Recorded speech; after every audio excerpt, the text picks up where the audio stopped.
Добрый день. Решил я, что скоро поеду обратно к себе в страну. В общем, мне осталось еще в Норвегии побыть 2 дня. Потом вернусь, я все документы сделал для работы. Решил запилить вам такой роличек просто про деревню. Потому что природу я вам уже снимал, Осло я вам уже снял. И вот хочу снять просто такие, как сказать, поселки, как у них выглядит поселок и что тут у них есть. Сегодня такая солнечная погода хорошая, но ветер минимали видно на волнах, довольно, можно сказать, что и приличный. Поэтому посидеть на солнышке. Пошел вот такой закуток из камней и сижу здесь чилю. Здесь хорошо, можно поговорить по телефону, хорошо слышно, и напротив меня вот такой вот вид. Вот так вот выглядит деревня, поселок, не знаю, как это, населенный пункт небольшой в Норвегии.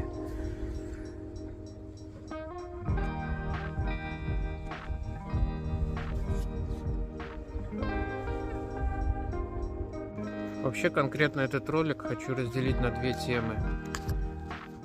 Показывать местную деревню и немножко рассказать, чего я добился за 2 месяца пребывания в Норвегии. И просто объяснить вам, может быть, кто-то захочет поехать сюда на работу, примерно по срокам, сколько чего вышло, чтобы сделать минимальные документы для того, чтобы здесь работать. Вообще, чтобы здесь работать, надо несколько минимальных документов иметь. Это D-номер, insurance number местного разлива. То есть вам надо будет, когда вы его сделаете, сделать аккаунт в интернете. И потом после апреля заходить на этот аккаунт и смотреть, кто кому сколько должен. Либо вам государство должно, либо вы государству должны. Поэтому, когда вы будете работать, надо просить своего работодателя пейслипы и их как-то сохранять, потому что мало ли чего, какие-то начнутся вопросы или в Норвегии, или в вашей стране. Эти бумаги смогут доказать, откуда у вас эти деньги, скажем так. Потому что, да, может быть, вы тут заработаете, но пошлете домой, и у банка могут быть вопросы, откуда эти деньги и так далее. Вы тогда на основе этих пейслипов сможете как бы доказывать и годовой еще как бы налоговой декларации здесь. Вы сможете доказать, что вы эти деньги заработали здесь. А так вы рискуете тем, что можете нарваться на штраф. То есть вам придется еще платить налоги сами за себя. И так же самые работодатели тоже разные здесь бывают. Все-таки насчет того, что здесь красивые дороги и хорошая природа. Что касается работы, казалось бы, вроде везде афишируется, что Норвегия такая чуть ли не высшая страна насчет социальной помощи. И здесь все должно быть идеально. На самом деле нет. Есть всякие фирмы, особенно что связано со стройкой. Может быть такое, что вам платят зарплату, вроде бы все красиво, но работодатель, допустим, не заплатил один раз или несколько раз за вас налог, и тогда вы рискуете тем, что можете быть должны государству. Либо еще какие-то такие вещи похожие могут быть. Поэтому, например, контракт. Как бы надо еще и контракт хорошо читать и разбираться, какие типы контрактов тут имеются, потому что есть контракты, когда работодатель за вас не платит налоги, но он вам платит немножко больше зарплаты. Как бы грязными он, как сказать, не грязными даже, он вам платит полную сумму, и с этой суммы не отнимается налог. То есть налог вы потом по концовке года должны будете сами заплатить. Так что имейте это тоже в виду.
Самый банк, но там мне не получилось вообще сделать банковский счет.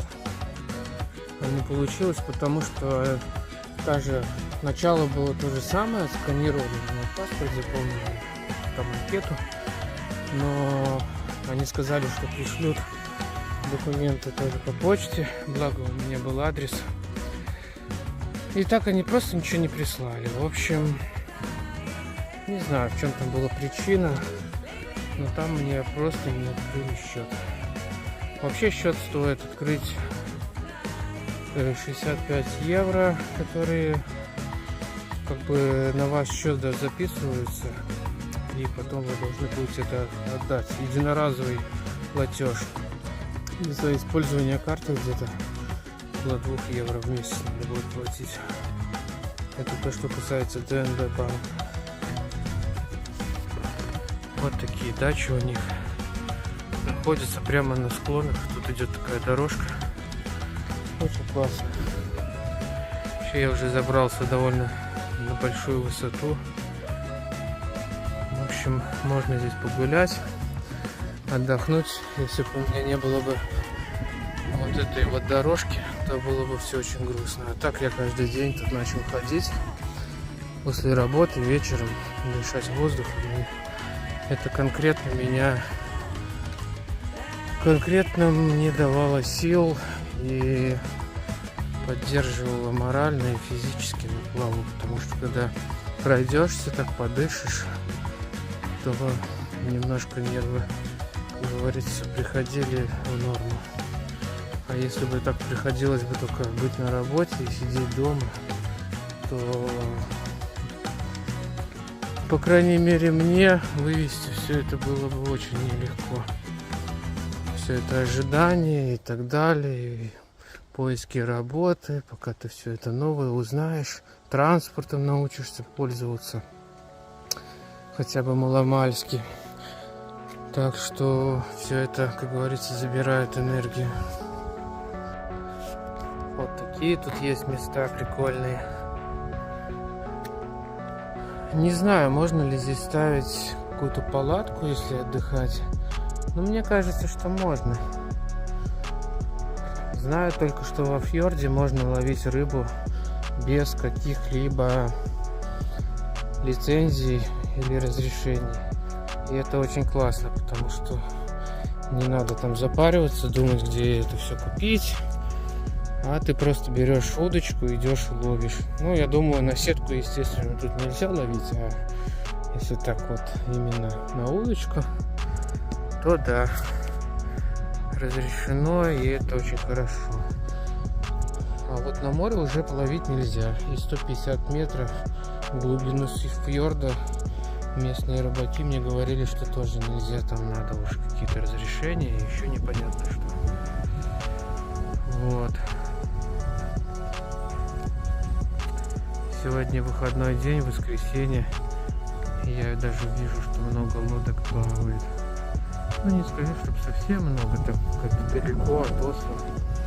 Где-то здесь 45 километров. Но все равно лодочек 10 можно насчитать.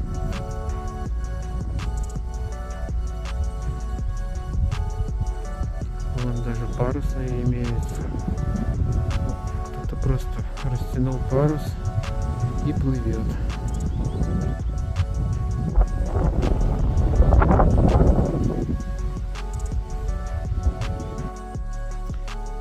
Зрители из Евросоюза, скажите мне, пожалуйста, из Европы, где сейчас вообще лучше работать в Европе? В какой стране?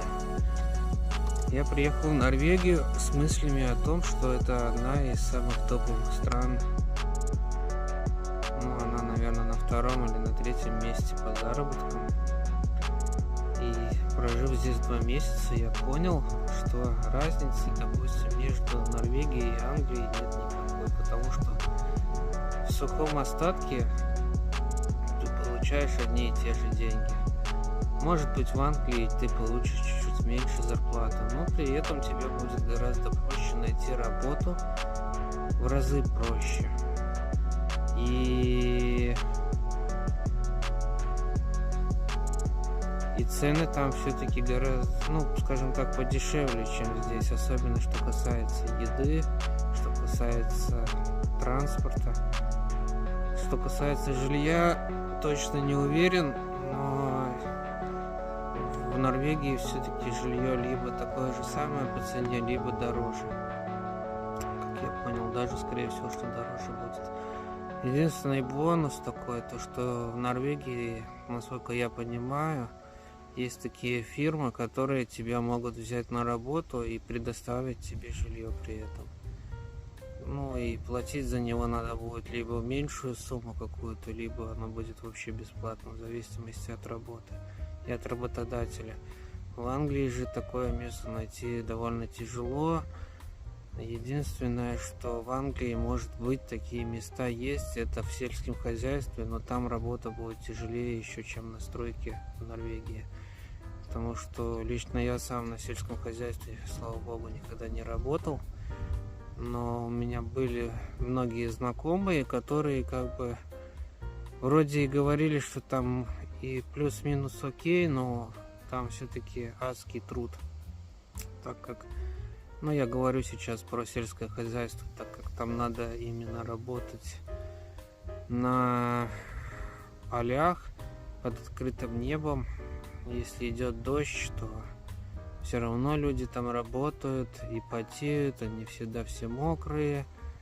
Когда солнце светит, тоже жарища, а учитывая, что в Англии погода меняется каждые 5 минут, там может идти дождь через 5 минут, вылезти солнце и будет такая жара, что тебе в майке будет жарко, а еще через 5 минут пойти снег, так что, как вам сказать, затея, конечно, такая себе. Я бы не советовал бы ехать вообще куда-либо на сельское хозяйство, потому что это полный ужас. Ну, там, да, там есть караваны по 2 или по 1 человеку, как я слышал. И, ну, за караваны, кстати, между прочим, тоже платить надо обычно. Может быть, только что поменьше какие-то денежки. Так что, люди, кто тут с Европы, подскажите, может, у вас есть какие-то мысли, где сколько платят, где реально можно побольше заработать?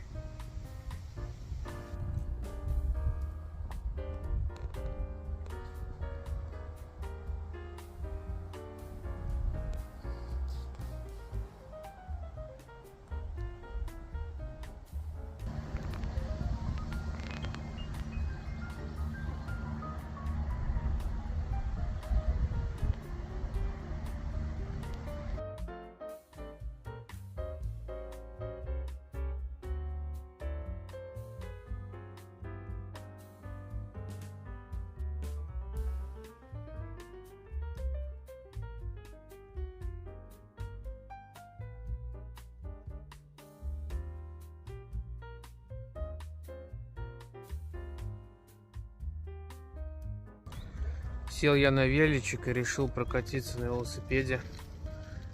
Заодно покажу, как выглядит деревня вообще именно на окраинах. И как тут примерно люди тоже живут. Вот такие здания можно у них здесь видеть.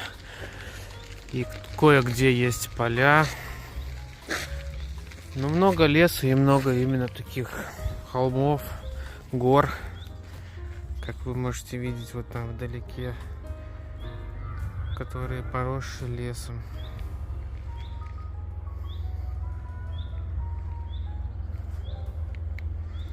И домики прямо на холмах.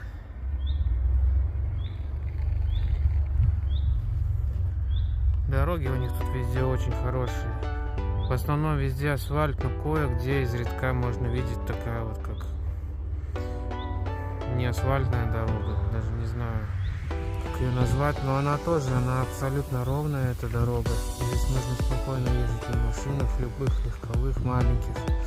Тут даже ям нет на вот этой дороге.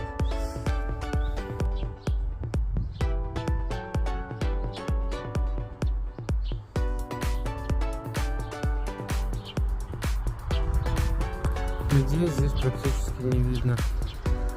Иногда только по вечерам можно заметить, как люди прохаживаются с собаками и выгуливают собак.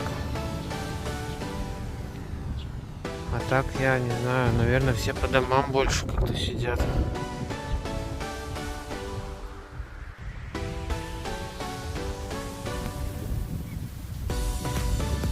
Есть тут и такие притоки.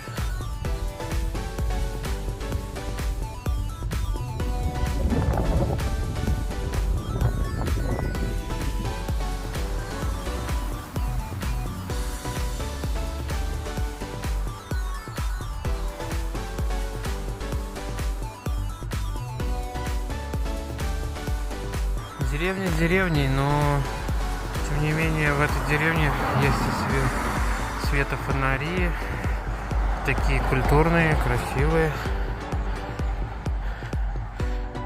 Так что насчет инфраструктуры, освещения и всего остального, все-таки у них на высшем уровне все. И велосипедные дорожки у них тут есть, хотя реально деревни. Вот таким образом автобусные остановки выглядят.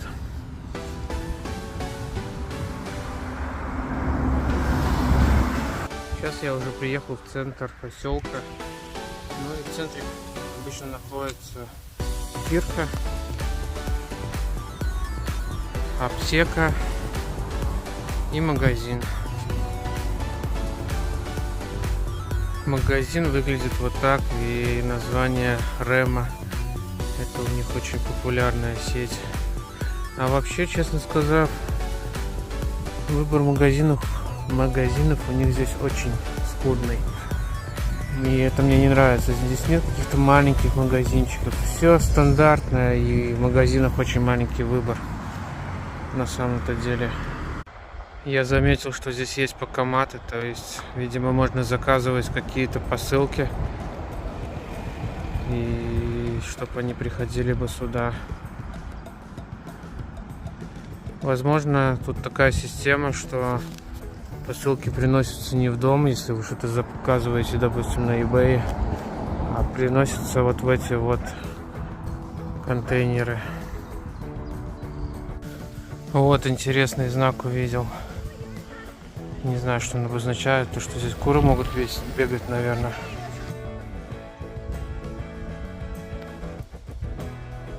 Вот классное место. Приехал себе на машинке, поставил здесь свою машину, вышел и наслаждайся видом.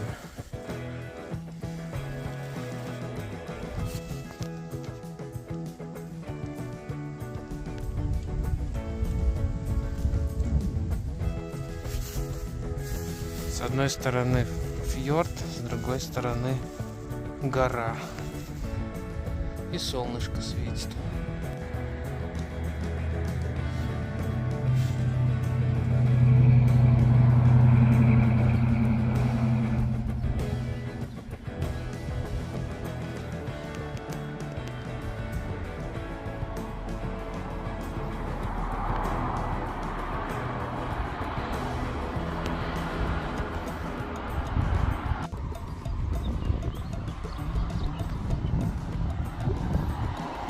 Вдалеке виднеется целый пирс. Лодок там, конечно, наставлено вообще много. Но местные, я смотрю, что обожают кататься на лодках. Видимо, у них в крови это рыбалка там какая-нибудь. Фу, горки, конечно. В горах тяжело передвигаться. Пока заберешься на такую гору, так все силы заканчиваются.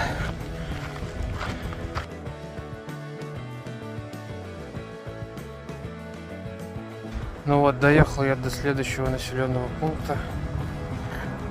Сейчас покажу, какой здесь центр поселка.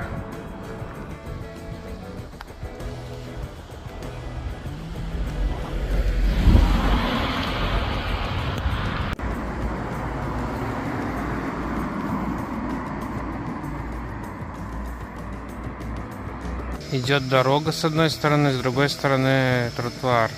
Между обделано вот такими камнями вымощено. Но мне такие решения не нравятся. Не знаю, это, конечно, на цвет и вкус, но, как по мне, не очень. Ну и вот столько стоит топливо в Норвегии. Бензин, ну, евро 60 где-то. Вот в этом банке я был, там, где мне счет не открыли. Обещали, что пришлют, так ничего не прислали. Никаких писем, ничего. Пришлось идти в другой банк, только время зря потратил. Сейчас покажу вам, сколько здесь дома стоят.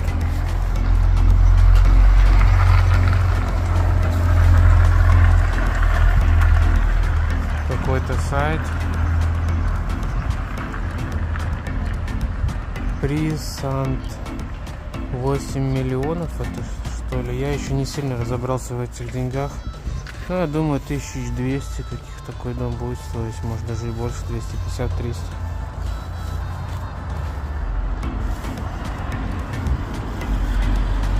В евро. А в местной валюте вот 4 миллиона 500 тысяч за квартиру. А дом еще дороже, 5 миллионов 900 тысяч.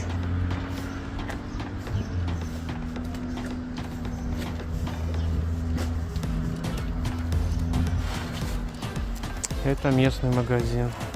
Тут, кстати, 2 магазина в этой поселке. Ну, тоже вот чисто в центре и все. Маленьких магазинов вообще я тут не вижу. Я не понимаю, почему их нету. Может, это настолько невыгодно их держать, или в чем дело? Понятия не имею. Все 3 домишки, конечно, немножко побольше есть, уже квартирные, трехэтажки. Обычно везде одноэтажные частные дома. Ну или двухэтажные, в общем, частные.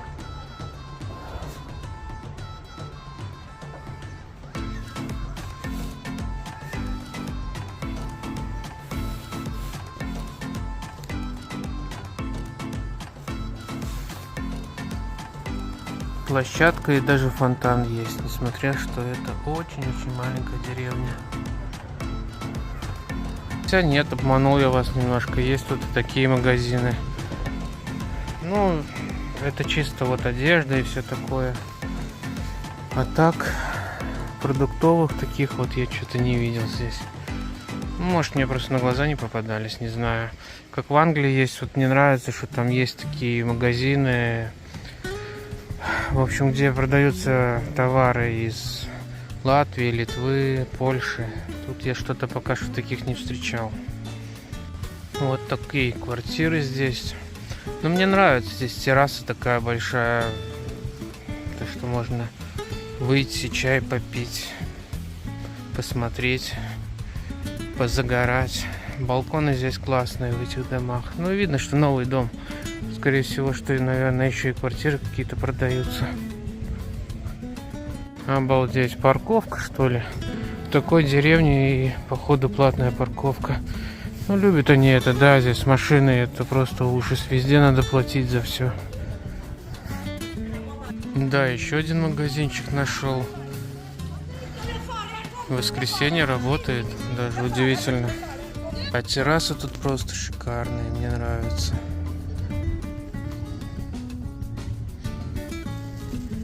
Ну и вот такие кораблики тут стоят.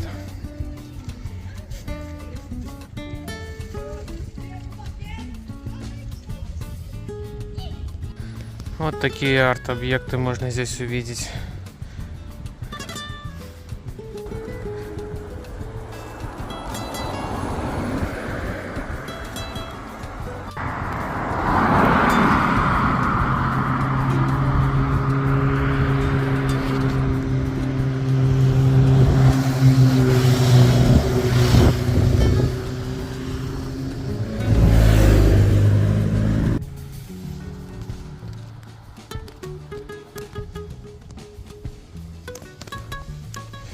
Да, высота здесь, конечно, стрёмная. Если вниз улететь, мало не покажется. Это так, мягко говоря.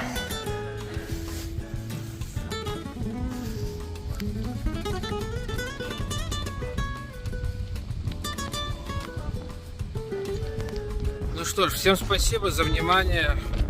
Пора заканчивать покатушки.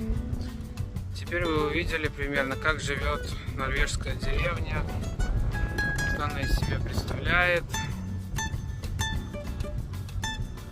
Ну и всем хорошего вечера, хорошего дня и до свидания.